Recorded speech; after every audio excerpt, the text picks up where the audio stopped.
Let's make some firecracker shrimp. So first we're going to start by butterflying our shrimp, make it look like this. Now we're going to add panko to a bowl with some cayenne pepper, onion powder, and salt.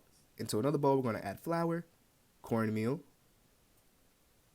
garlic powder, cayenne pepper, onion powder, and give it a good mix. Now to another bowl we're going to add 2 eggs, some sriracha, a little cream or buttermilk, and a little bit of our flour cornmeal mix, and then we're going to give it a good whisk. Now that we have our station set up, we're going to start by taking our shrimp and putting it into our flour mixture, then our egg mixture, then into our panko. Make it look like this.